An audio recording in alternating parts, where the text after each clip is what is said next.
parler de la crise du secteur aéronautique. Alors il faut savoir d'abord que toute l'aéronautique n'est pas en crise.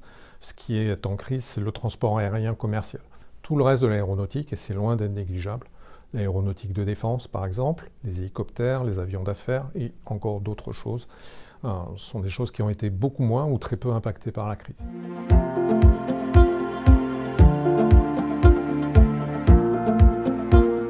La filière aéronautique à l'Estacar représente à peu près 600 heures d'activité de formation. C'est une filière qu'on essaye d'adapter au maximum aux évolutions du monde extérieur, du monde aéronautique en particulier.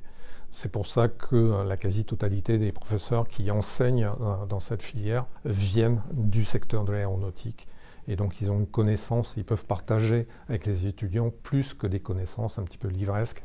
Ils partagent une expérience. Et ça, c'est ça qui fait le plus de notre école.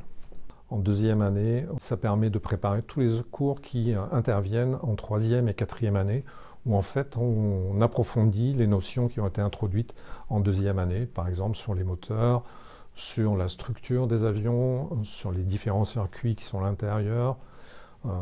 À la fin de la quatrième année, vous avez une connaissance approfondie de ce qu'est une machine qui vole, hélicoptère et drone compris. Et ensuite, en cinquième année, l'Estacar vous propose un approfondissement.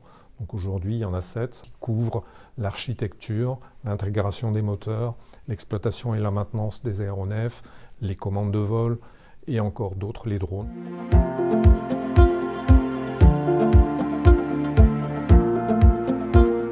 Nos futurs diplômés vont continuer à travailler dans le secteur aéronautique.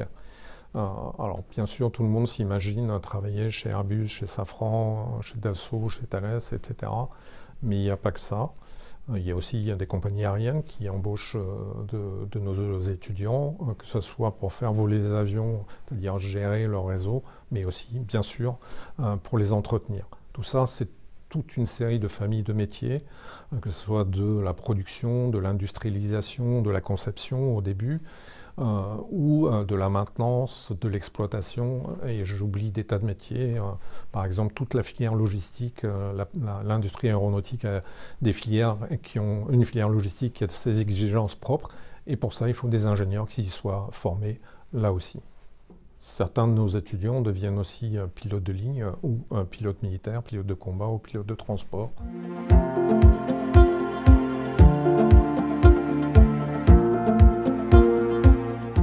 Je dirais qu'ils sont de deux ordres. La première, ça va être la prise en compte du monde numérique, des nouvelles technologies de l'information, ce qu'on appelle le big data, et de voir comment l'aéronautique peut s'en servir pour être encore plus performante demain. Ça, c'est la première chose.